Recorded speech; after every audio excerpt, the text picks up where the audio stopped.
Sous les gradins qui tremblaient comme un monstre de pierre vivant, Sabina restait immobile dans une cellule si sombre qu'elle ne pouvait même pas voir ses propres mains. L'air sentait l'humidité ancienne, le fer vieilli, un silence qui n'était pas vraiment un silence, mais plutôt une sorte de souffle retenu de tous ceux qui étaient passés par là avant elle. Au-dessus de sa tête, 50 000 Romains rugissaient comme une tempête. Chaque hurlement s'écrasait contre le sol et secouait la poussière du plafond, comme si la foule voulait arracher des entrailles du Colisée toute trace d'humanité qui subsistait encore en ce lieu.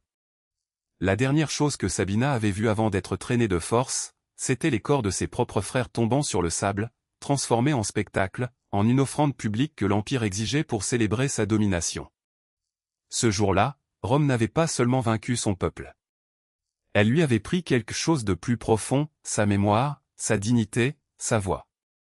Et maintenant, enfermée là, Sabina attendait la prochaine étape d'un rituel dont personne ne parlait à voix haute.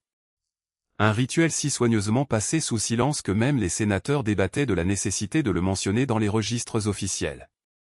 Ils l'appelaient tradition, d'autres l'appelaient le privilège du vainqueur.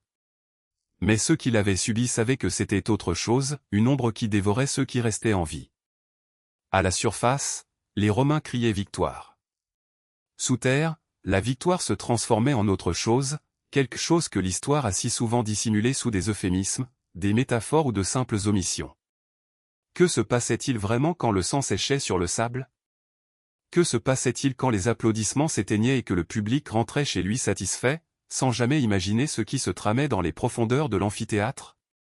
Ce sont des questions qui, même aujourd'hui, 2000 ans plus tard, mettent mal à l'aise ceux qui étudient la grandeur de Rome sans regarder dans ses recoins les plus sombres.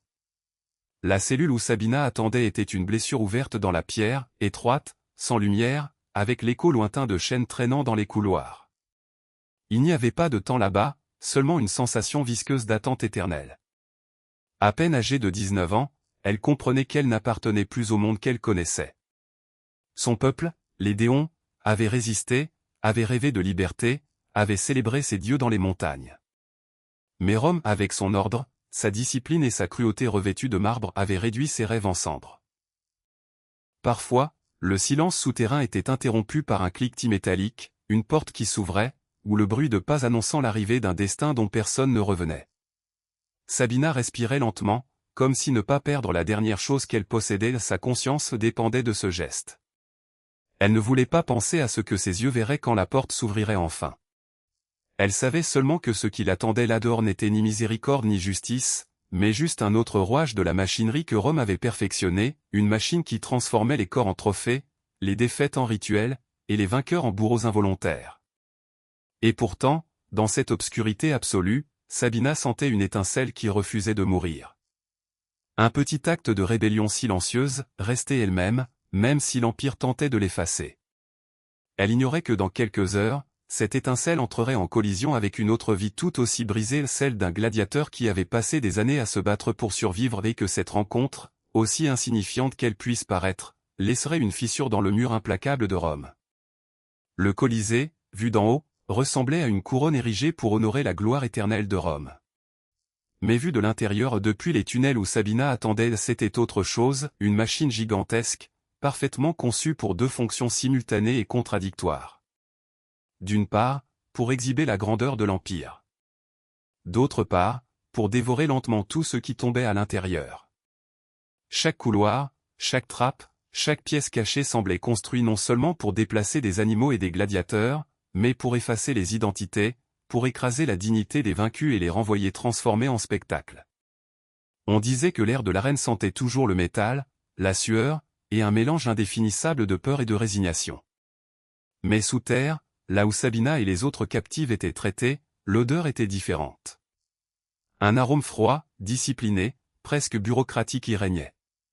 L'odeur d'un système qui n'agissait pas par impulsion ou par rage, mais par un sens administratif du pouvoir, chaque vie classée, chaque corps inventorié, chaque défaite enregistrée avec précision. Rome n'improvisait pas sa cruauté, elle l'organisait.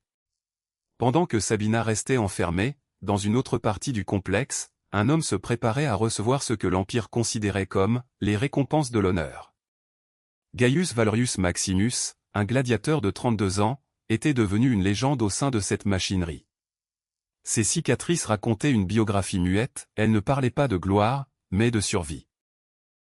Né esclave après la ruine économique de sa famille, il avait été vendu à une école de gladiateurs alors qu'il n'était encore pratiquement qu'un enfant. 14 ans plus tard, il s'était transformé en l'un des combattants les plus redoutés du circuit, le redouté non pour sa cruauté, mais parce qu'il savait que chaque victoire n'était qu'une prolongation empruntée de sa vie. Il avait tué 89 hommes. Certains par obligation, d'autres en état de légitime défense, d'autres encore parce que la foule l'exigeait. Mais derrière ce nombre que la multitude criait avec fierté, se cachait un homme qui se souvenait à peine du son du silence. Gaius n'avait qu'un seul but, un but qui semblait simple mais qui, pour un gladiateur, était presque un rêve impossible, gagner le rudis, l'épée de bois qui accordait la liberté. Ni un titre, ni une position, ni une propriété, juste l'opportunité d'arrêter de tuer pour continuer à exister. La mort du guerrier Déon ce jour-là avait été l'une des plus célébrées de l'année. L'empereur Titus lui-même avait applaudi. Pour le peuple, c'était la confirmation que Rome restait invincible. Pour Gaius, cependant, ce n'avait été qu'un combat de plus, ressentir une fois de plus le poids du bouclier, l'impact des armes, la respiration rapide alors que la vie d'un autre homme lui glissait entre les doigts. Ce qu'il ignorait, c'était que ce combat, en apparence comme n'importe quel autre, le placerait devant une décision capable de rompre avec une tradition si ancienne que même les sénateurs n'osaient pas la nommer en public. Car à Rome, la victoire n'était pas seulement la victoire. C'était une licence. C'était le pouvoir. C'était la porte ouverte à certains privilèges que l'Empire justifiait comme une part naturelle de l'ordre. Et tandis que Gaius essuyait le sang d'un autre sur ses bras, un fonctionnaire descendit avec une tablette de bronze qui allait changer le destin de tous ceux qui respiraient sous l'arène ce jour-là, y compris Sabina. Quand le fonctionnaire apparut avec la tablette de bronze entre les mains, le murmure de l'hypogée sembla retenir son souffle. Il n'était pas un simple messager, il était la voix de l'Empire, celui chargé de transformer une victoire sanglante en un privilège administratif. Gaius Valerius Maximus, le pouls encore battant à cause du combat, écouta les pas de l'homme résonner dans le couloir humide, marquant un rythme qu'il ne connaissait déjà que trop bien. Chaque gladiateur qui survivait à un combat devait ensuite affronter le rite de l'attribution, le moment où la machinerie de Rome décidait quelle récompense sa bravoure méritait. Le fonctionnaire s'arrêta devant lui, déroula la feuille et commença à réciter d'une voix froide, formelle, presque rituelle, de l'argent, du vin, l'accès à un lit royal pour une nuit, des objets de luxe confisqués aux vaincus, et, enfin, la récompense qui n'apparaissait dans aucune explication officielle, mais que tout le monde connaissait, la victoire charnelle, le privilège le plus sombre accordé aux vainqueurs. Aux yeux de l'Empire, cela faisait partie de la coutume. Aux yeux de ceux qui le subissaient, c'était une condamnation sans nom. Ce privilège n'était pas un secret, mais il vivait dans un espace étrange entre le permis et l'indicible. Rome ne le célébrait pas publiquement, mais ne l'interdisait pas non plus. C'était une faille éthique maintenue ouverte parce qu'elle arrangeait ceux au pouvoir. Après tout, comment maintenir l'enthousiasme des gladiateurs, des hommes entraînés à tuer et à mourir sans leur offrir quelque chose pour les éloigner de l'abîme quotidien de leur propre existence? Gaius avait vu de nombreux gladiateurs utiliser ce privilège sans hésitation, comme quelqu'un qui ramasse une pièce jetée par terre. D'autres le vivaient comme un prolongement du combat, comme si la violence ne pouvait pas être arrêtée simplement par des ordres supérieurs. Pendant ce temps, à l'autre bout du complexe souterrain, Sabina et les autres femmes captives étaient alignées, lavées et inspectées. Ce qui pour les Romains était un protocole administratif, était pour elles une cérémonie d'effacement, on leur arrachait leur passé, on leur imposait une nouvelle identité, qui ne découlait pas de leur histoire mais de la défaite. Chaque prisonnière était enregistrée sur des tablettes de cire, évaluée comme s'il s'agissait d'un bien matériel. Sabina observait tout en silence, consciente que chaque geste, chaque mot, chaque regard qu'elle recevait faisait partie d'un processus qui existait bien avant sa naissance et perdurerait bien après sa mort. Les mains des serviteurs se déplaçaient sur sa peau avec une vitesse mécanique, vérifiant les blessures, nettoyant la poussière du voyage, peignant ses cheveux sombres pour la rendre présentable. C'était une cruelle ironie, plus il la rendait impeccable, plus il devenait évident qu'elle n'était plus considérée comme une personne. La femme plus âgée, la prêtresse qui l'accompagnait, murmura à voix basse que ce n'était pas une préparation à la mort, mais à quelque chose de pire, au spectacle caché que Rome niait en public mais organisé en silence. À ce moment précis, Gaius soutint le regard du fonctionnaire.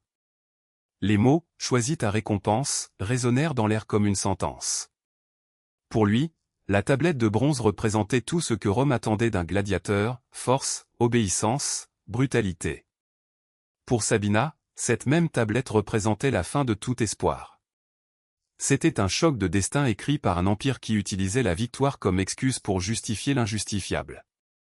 Et, bien qu'aucun d'eux ne le sût encore, cette décision en apparence routinière allait bientôt ébranler les fondations de Rome elle-même. Le soleil de l'après-midi tombait sur l'arène comme une lame de feu alors que les plateformes de levage commençaient à s'élever. Le public, encore euphorique du combat de Gaius, attendait le prochain divertissement, ce mélange de spectacle et d'humiliation que Rome avait perfectionné avec une précision chirurgicale. Pour la foule, les entr'actes étaient un simple changement de rythme entre les combats principaux. Pour ceux qui montaient sur scène, c'était une condamnation à mort enveloppée de cris. Les ascenseurs en bois grincèrent alors que 20 femmes déons émergeaient à la surface. Sabina ressentit le coup de la lumière presque physiquement, après des heures dans l'obscurité, l'éblouissement lui brûlait les yeux. Le bruit était encore pire. Un rugissement si énorme qu'il semblait l'écraser contre le sol. L'odeur de nourriture rôtie, de parfums bon marché, de sang chaud filtrant à travers le sable, tout se mélangeait à une chaleur sèche qui lui brûlait les poumons. La disposition était soigneusement calculée. Les femmes furent placées en ligne, chacune face à des milliers de spectateurs qui les examinaient comme si elles faisaient partie d'un théâtre grotesque. Un héros, vêtu d'une tunique pourpre, annonça les crimes de chacune, rébellion, profanation, insubordination. C'était une liste d'accusations fondée non pas sur la vérité, mais sur la nécessité de justifier la destruction de leur peuple. Le public répondit par des rires, des huées et un plaisir morbide qui transformait la souffrance des autres en une partie indispensable du spectacle. Mais cet après-midi-là, les organisateurs avaient préparé quelque chose de différent. Au lieu de l'exécution rapide que beaucoup attendaient, ils présentèrent une cruelle parodie, les femmes devaient se battre entre elles, armées d'épées en bois, vêtues de tuniques déchirées conçues pour les ridiculiser. Les vainqueurs seraient réclamés par les champions de Rome, les perdantes, éliminées. L'arène brûlait d'anticipation. Sabina regarda la femme qui lui faisait face, Camazicus, la sœur de l'homme à qui elle était fiancée avant que son village ne soit détruit. C'était une présence familière dans un endroit où tout ce qui était familier avait été impitoyablement arraché. Toutes deux restèrent immobiles, l'épée à la main, bien qu'il n'y eût aucune force dans leurs doigts. Le murmure de reconnaissance entre elles fut presque imperceptible, mais suffisant pour forger un pacte silencieux. Le public voulait de la violence. Elles répondirent par l'immobilité. Pendant de longues secondes, elles ne levèrent pas leurs armes. Elles ne jouèrent pas le rôle assigné. Elles n'acceptèrent pas le récit imposé. C'était le dernier acte de résistance qu'il leur restait. Ce refus, petit mais absolu, enflamma la fureur de la foule. Des insultes, des restes de nourriture, des os et des graines commencèrent à pleuvoir des gradins. La multitude ne pouvait supporter l'idée que leur ennemi conserve une once de volonté. Le maître des jeux leva la main, exigeant de l'action. Rien. Il la laissa retomber comme une sentence. Malgré cela, Sabina et Camazicus restèrent immobiles. 90 secondes. Seulement 90.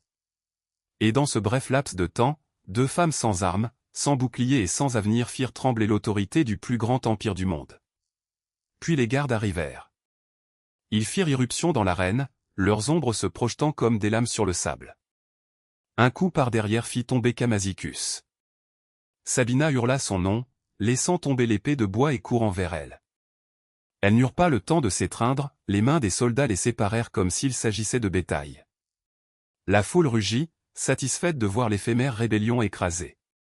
Mais les fonctionnaires ne les envoyèrent pas à une mort immédiate. Ils leur réservaient un sort plus utile, plus silencieux et, à bien des égards, plus terrifiant, elles seraient transférées dans les chambres privées réservées au prix des vainqueurs. Le registre administratif consigna le moment avec la froideur caractéristique de Rome, 20 captives traitées. 2 résistantes transférées dans des chambres spéciales. À la surface, le spectacle continuait. Sous terre, la véritable horreur ne faisait que commencer. Les couloirs de l'hypogée semblaient infinis, un labyrinthe construit non seulement pour déplacer des corps, mais pour dissoudre des identités. Tous les quelques mètres, une torche vacillante illuminait brièvement des murs de pierre usée où l'on pouvait distinguer des marques profondément gravées, comme des mémoires anonymes de ceux qui étaient passés par là auparavant. Sabina fut traînée dans l'un de ces couloirs jusqu'à une petite pièce presque cubique, avec un banc de pierre, un anneau de fer encastré dans le mur, et une lourde porte qui ne s'ouvrait que de l'extérieur. Ce n'était pas une cellule de fortune, c'était un espace conçu dès l'origine du Colisée, destiné à abriter des êtres humains transformés en objets de récompense. Là, l'atmosphère avait un poids différent, comme si chaque brique contenait des siècles de silence forcé. L'air, bien que plus pur que dans les salles communes, était troublant par son ordre excessif. Les chambres n'étaient pas chaotiques ou brutales en apparence, elles étaient fonctionnelles, propres, méthodiques. Et cette propreté rendait tout encore plus dérangeant. Ce n'était pas un lieu de torture impulsive, mais de procédure. De pratique. De tradition. Sabina resta dans un coin, se serrant dans ses bras en écoutant les pas des gardes s'éloigner. La pièce n'avait pas de fenêtre. Il n'y avait aucun moyen de savoir s'il faisait jour ou nuit. Les seuls signes de vie étaient les échos lointains de chaînes et, occasionnellement, un gémissement étouffé provenant d'une autre chambre. C'était un silence qui n'invitait pas au calme, mais à la résignation. Un silence qui disait, ici, tu n'es plus une personne. Peu après, le son métallique d'une clé qui tourne se fit entendre. La porte s'ouvrit avec un lent grincement, comme si même le métal était habitué à prolonger ce moment. Dans l'embrasure apparut Gaius Valerius Maximus, portant encore une partie de son équipement de combat.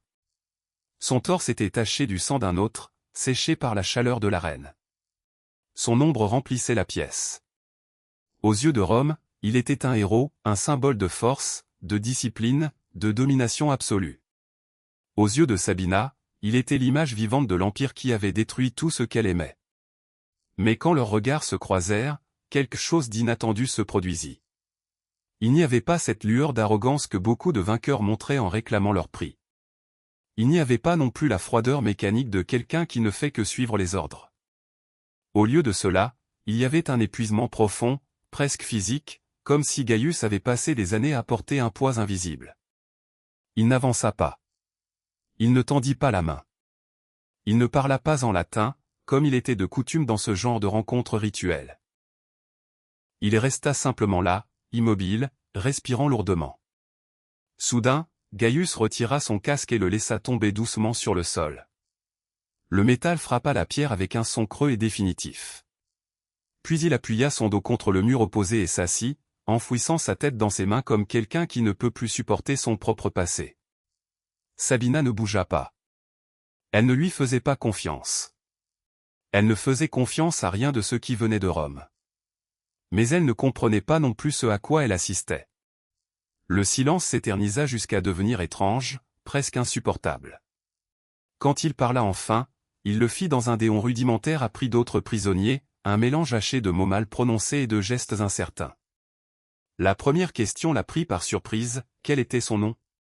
Pas le sien, mais celui de l'homme qu'elle avait été forcée de regarder mourir.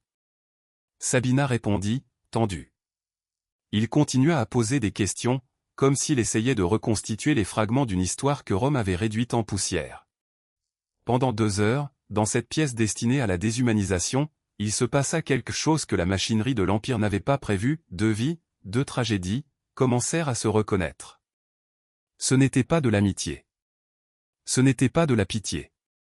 C'était quelque chose de beaucoup plus primitif, c'était l'humanité revendiquant son droit d'exister même dans l'endroit qui avait été construit pour le lui nier. Quand les gardes firent leur première ronde, ils entendirent des voix à l'intérieur de la chambre. Pas des cris, pas des luttes, pas le son mécanique d'un rituel accompli, mais quelque chose qu'ils ne s'attendaient jamais à entendre là, 2 personnes qui conversaient. Pour eux, cela ne signifiait qu'une chose, le gladiateur, coopérait, se conformant à la tradition, suivant le protocole que l'Empire attendait du vainqueur. Et, convaincus d'avoir correctement interprété ce qu'ils avaient entendu, ils continuèrent leur chemin sans ouvrir la porte. À l'intérieur, cependant, la réalité était différente. Gaius n'avait pas posé un doigt sur Sabina. Il avait parlé de son père, exécuté alors qu'il n'était qu'un enfant. Il avait raconté comment il était passé d'esclave à chair à spectacle, comment chaque victoire le rapprochait de la liberté mais l'éloignait aussi de l'homme qu'il avait été. Sabina, dans ce même échange, avait décrit le bruit de son village en flammes, l'écho lointain des chants de son peuple qui semblait désormais appartenir à un monde disparu. Tous deux parlaient comme si les mots étaient les seules choses qu'ils pouvaient encore contrôler dans une vie où tout le reste leur avait été arraché. Mais le temps n'était pas leur allié. À 6 heures du soir, la ronde suivante des gardes approcha. Et c'est alors que Gaius prit une décision qu'aucun gladiateur dans sa situation n'avait jamais prise auparavant. Il se leva lentement, ramassa son casque, le tint un instant comme s'il pesait plus lourd que toutes les morts qu'il avait portées sur ses épaules et le laissa retomber sur la pierre. Puis il marcha vers la porte, la déverrouilla de l'intérieur et appela le garde. L'expression du soldat changea l'espace d'un instant, surprise, doute, irritation. Mais avant qu'il ne puisse dire un mot, Gaius prononça la phrase qui allait modifier le cours des registres officiels de l'Empire. « Cette femme est malade. Infectée. Je refuse l'attribution. » C'était la seule faille juridique qui permettait à un gladiateur de refuser une prisonnière. Le système considérait cela comme un acte sanitaire, et non moral. Le garde le savait. Le garde savait aussi que c'était un mensonge. Mais affronter un gladiateur victorieux impliquait de rédiger des rapports, de présenter des témoins, d'impliquer le maître des jeux et, en fin de compte, de perdre du temps dans un processus que personne ne voulait superviser. Il choisit donc la voie la plus facile, il hocha la tête, appela 2 assistants et ordonna que Sabina soit emmenée au secteur médical. En quelques minutes, les registres furent mis à jour avec une note froide, presque ironique. Attribution annulée. Transfert pour raison de santé. Ce que Gaius ne pouvait pas savoir et ce que Rome préférait ignorer, c'était que le secteur médical n'était pas un lieu de guérison, mais de négligence institutionnelle. Cette zone était une salle d'attente silencieuse où les maladies courantes devenaient d'inévitables condamnations à mort. Les médecins du Colisée n'étaient pas des guérisseurs, c'étaient des bureaucrates de l'usure. Des prisonniers fiévreux, des gladiateurs épuisés et des esclaves aux blessures infectées s'y entassaient, tous traités avec la même indifférence fonctionnelle. Sabina entra dans cet espace avec un fil d'espoir, n'ayant pas encore appris à se méfier de tout. Mais la réalité la frappa immédiatement. Il n'y avait pas de lit libre. Juste un coin sur le sol où elle pouvait s'allonger. L'air était saturé de toux, de sueur et de murmures à moitié délirants. Toutes les quelques minutes, quelqu'un était traîné dehors, sans que personne ne demande son nom. Le premier jour, Sabina tint bon. Le deuxième, sa fièvre commença à monter. Le troisième, son corps ne répondait plus. Et ce matin-là, entourée de personnes aussi oubliées qu'elle, elle rendit son dernier souffle sans que personne ne prononce son nom. Gaius n'en connut jamais le moment exact. Il sut seulement qu'elle n'était pas sur la liste des patients autorisés à sortir. Elle n'était pas non plus dans le groupe assigné aux exécutions. Un vide administratif. Un vide humain. La machinerie de Rome avait trouvé un moyen différent et plus silencieux d'accomplir ce que le gladiateur avait tenté d'empêcher.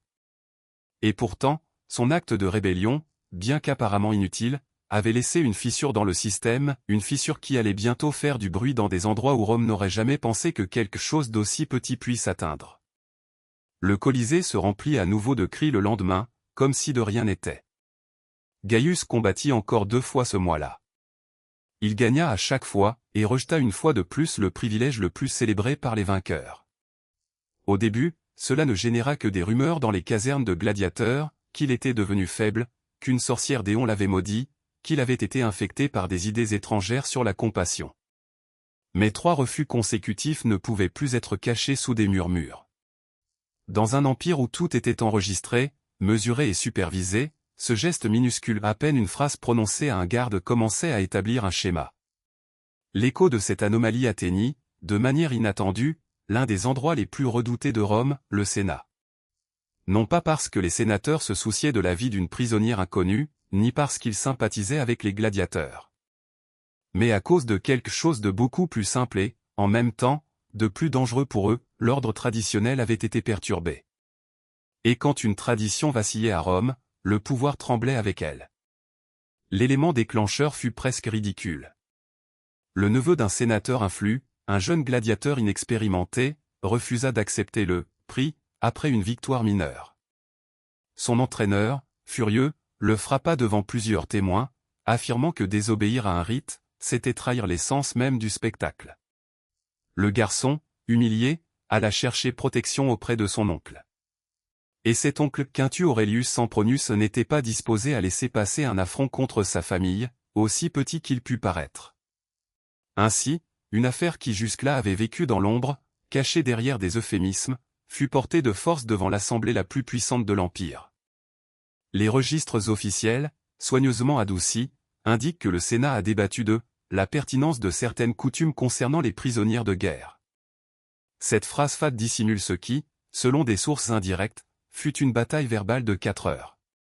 D'un côté, le bloc conservateur, dirigé par le sénateur Fabius, défendait la tradition avec des arguments empoisonnés par la nostalgie et la commodité.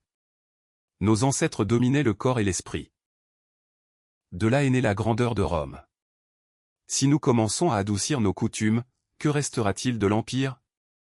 Pour eux, accepter un changement, c'était accepter la défaite. C'était admettre que Rome avait des limites. Et aucun sénateur conservateur ne voulait passer à l'histoire comme quelqu'un qui avait affaibli le pouvoir du vainqueur. À l'autre bout, les stoïciens et des érudits à l'esprit pratique, plus intéressés par la stabilité que par la gloire, répondaient avec un pragmatisme glacial. Nous créons des martyrs. Nous nourrissons des ressentiments. Nous forgeons des histoires qui seront répétées dans chaque village conquis. Un ennemi mort cesse d'être un problème. Un survivant humilié devient une graine de rébellion. Ce qui fit véritablement pencher la balance ne fut ni la moralité, ni la compassion, ni l'idée de justice. Ce fut un rapport. 3 gouverneurs de province avaient signalé une augmentation récente des révoltes, toutes alimentées par des rumeurs sur le traitement des femmes déons capturées au Colisée. Les dirigeants locaux utilisaient ces histoires comme carburant politique, comme preuve que Rome n'offrait pas l'ordre, mais la disgrâce. Cet argument fit mouche. Car Rome pouvait supporter la cruauté, mais elle ne tolérerait jamais de perdre le pouvoir. Ainsi, le 1er octobre de l'an 79, le Sénat adopta une loi sans précédent, la Lex Captivorum Feminarum. Pour la première fois dans l'histoire de l'Empire, il fut interdit de remettre des femmes captives comme prix public lors des Jeux. La pratique ne fut pas abolie en privé, Rome ne renonça jamais totalement à ses ombres, mais au moins le spectacle fut tenu à l'écart des regards du public. C'était un changement mineur, presque symbolique. Mais il venait d'un endroit inattendu, une fissure ouverte par la rébellion silencieuse d'un gladiateur épuisé et la résistance éphémère d'une jeune femme qui n'était plus de ce monde. Gaius ne sut jamais que, sans le vouloir, il avait poussé Rome à regarder son propre reflet. Un reflet que l'Empire avait passé des siècles à éviter. Au fil des ans, l'histoire officielle de Rome tenta soigneusement de refermer la fissure ouverte par ces événements. La Lex Captivorum Feminarum fut archivée comme une note marginale, un changement technique, un ajustement mineur au sein de l'immense machinerie de l'Empire. Les sénateurs retournèrent à leurs intrigues, le Colisée continua de se remplir de foule, et les gladiateurs continuèrent de se battre, de tuer et de mourir comme si de rien n'était. La mémoire de Sabina se dissolut dans le silence. Celle de Gaius aussi, engloutie par la poussière de nouveaux spectacles.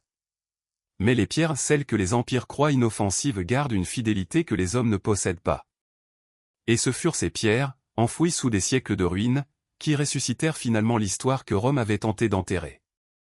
En 2018, une équipe d'archéologues dirigée par le docteur Isabella Fortunato reçut l'autorisation de fouiller une section oubliée de l'hypogée orientale du Colisée. C'était une zone qui n'avait jamais été ouverte au public, trop étroite, trop détériorée, trop inconfortable pour s'adapter au parcours touristique habituel. Un espace que personne n'avait touché depuis l'époque de l'empereur Domitien. Ce qu'ils y trouvèrent n'était pas destiné à la lumière. Il y avait des chambres si petites qu'une personne pouvait à peine s'y tenir debout. Les murs conservaient des marques de fer encastrées, toujours fermes malgré l'érosion. Sur le sol, des canaux étroits couraient vers un drain commun, conçu pour transporter des liquides, bien que personne ne voulût spéculer publiquement sur les liquides qui y avaient coulé. Mais ce qui ébranla le plus l'équipe, ce ne furent pas les vestiges architecturaux, mais les signes humains. Les archéologues trouvèrent de profondes égratignures dans la pierre, des lignes répétées comme si quelqu'un avait essayé de laisser son nom ou simplement de marquer sa présence avant de disparaître. Il y avait des fragments de récipients utilisés pour transporter de l'eau ou de la nourriture, des restes de tissus pressés contre le sol, et, surtout, 6 petites plaques de bronze. Chacune portait un mot gravé et une date. Captiva au 79-82 après Jésus-Christ. La même période où les déons furent subjugués. Les mêmes années où Sabina vécut et mourut dans ses entrailles du Colisée. Les rapports archéologiques étaient méticuleux, les chambres n'étaient pas des ajouts ultérieurs. Elles étaient d'origine, faisant partie de la conception première de l'amphithéâtre. Ce qui signifiait que dès le début, dès la toute première pierre posée, Rome avait envisagé un espace pour classer, isoler, stocker, des êtres humains comme partie intégrante du spectacle. Les livres d'histoire parlaient du Colisée comme d'un symbole architectural, comme d'une merveille technique. Mais sous cette perfection se cachait un système logistique de déshumanisation aussi précis que les mécanismes qui soulevaient les trappes et les animaux sauvages. La découverte suscita de vifs débats parmi les universitaires. Certains affirmèrent que ces pièces n'étaient utilisées qu'à des occasions exceptionnelles. D'autres, se basant sur la structure répétitive et l'état de conservation, conclurent qu'elles devaient être utilisées fréquemment. Même les textes anciens semblaient osciller entre aveux voilés et silence délibéré. Dion Cassius mentionnait des « chambres d'attribution », Sénèque faisait référence à des « rituels indignes », sans entrer dans les détails, Tacite, étonnamment explicite sur d'autres sujets, et évitait de décrire celui-ci en particulier, comme si même pour lui il y avait des limites. Toutes ces preuves, rassemblées après des siècles de dissimulation, révélaient une vérité dérangeante, Rome n'improvisait pas sa cruauté. Elle la planifiait. Elle la concevait. Elle l'intégrait dans ses fondations.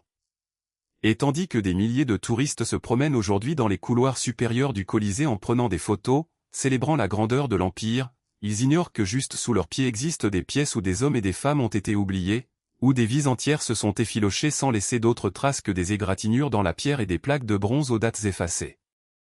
Dans ces couloirs de pierre, même si l'écho s'est estompé, il reste un message si fort qu'il traverse les siècles, on se souvient des civilisations non seulement pour ce qu'elles construisent, mais pour ce qu'elles choisissent de cacher. Alors que les archéologues retiraient soigneusement la poussière accumulée sur près de 2 millénaires, une question silencieuse commença à traverser les salles académiques, les musées et les conférences. Comment est-il possible qu'un empire si obsédé par l'idée de laisser sa marque dans le marbre, le parchemin et le bronze ait permis à des histoires comme celle de Sabina de disparaître presque entièrement? Quelles autres vies étaient enterrées sous la splendeur que nous célébrons aujourd'hui? Cette question, si simple et si dévastatrice, est le véritable cœur de cette histoire. Car Rome n'est pas tombée uniquement à cause des guerres ou des invasions.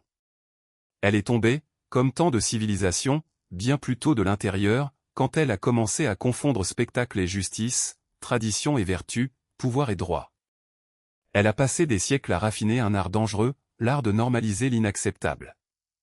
De transformer la souffrance en une partie du divertissement. De justifier chaque ombre sous l'excuse que, cela a toujours été ainsi. Et cela, bien qu'ancien, nous semble d'une familiarité troublante. Aujourd'hui, il n'y a pas de Colisée rempli de sable trempé, mais il y a d'autres arènes où la dignité des autres peut devenir du contenu. Des commentaires qui se transforment en lynchage numérique, des scandales transformés en marchandises, des tragédies personnelles transformées en spectacles de masse. Les outils changent, les symboles changent, mais la dynamique humaine se mélange de fascination et d'aveuglement face à la douleur de l'autre continue de battre sous la surface. Il est inévitable de se demander, que ferait Sabina si elle pouvait voir comment le monde moderne ravive l'histoire de Rome de manière plus subtile mais non moins perçante? Et que penserait Gaius, un homme pris au piège entre le statut d'instrument et celui de victime, en voyant comment une simple décision refusait de suivre le scénario que l'Empire attendait de lui à ébranler un système conçu pour ne ressentir aucune vibration? Ce choix l'a marqué à jamais. Cela n'a pas fait de lui un héros. Cela n'a pas fait de lui un rebelle. Cela a seulement révélé que même au sein de la machinerie la plus brutale, il y a de minuscules espaces où l'humanité refuse de mourir. Et bien que Sabina n'ait pas survécu pour le savoir, sa brève rencontre avec Gaius a laissé une cicatrice sur l'ordre romain, une fissure qui a forcé l'Empire à prononcer des mots qu'il avait passé des siècles à éviter. Car la lex captivorum feminarum n'était pas vraiment une loi sur les femmes captives. C'était une confession involontaire, l'aveu que Rome, même à son apogée, faisait face à une limite morale que ni le marbre ni les épées ne pourraient cacher éternellement. La question finale n'appartient pas aux historiens. Elle nous appartient. Nous souvenons-nous de Sabina parce que sa vie était exceptionnelle, ou parce que son oubli représente des milliers de personnes qui n'ont jamais eu de voix. Imaginons ces derniers instants, dans une pièce bondée et fiévreuse, sans nom dans aucun registre officiel. Peut-être, en rendant son dernier souffle, a-t-elle pensé que tout ce qu'elle était, sa langue, son peuple, son passé et disparaîtrait avec elle. Elle n'aurait jamais pu imaginer que 2000 ans plus tard, un groupe d'archéologues trouverait les plaques de bronze confirmant son existence, et que son histoire serait racontée à nouveau, non pas comme un acte de spectacle, mais comme un acte de mémoire. Et la vérité est qu'en fin de compte, les ruines du Colisée ne nous parlent pas seulement de la puissance de Rome. Elles nous parlent du prix. Des vies qui ont soutenu ce pouvoir sans jamais être mentionnées. Des silences que l'histoire officielle a tenté d'enterrer. Des ombres qui reviennent quand quelqu'un ose regarder sous le sable. Car la ligne qui sépare la civilisation de la barbarie ne se trouve jamais dans les monuments que nous construisons, mais dans la façon dont nous traitons ceux qui ne peuvent pas se défendre. Rome a choisi le spectacle. Sabina a choisi de résister, ne serait-ce que pour quelques secondes. Gaius a choisi, pour la première fois, de ne pas obéir. Et nous, qui entendons cette histoire des siècles plus tard, que choisissons-nous de retenir ?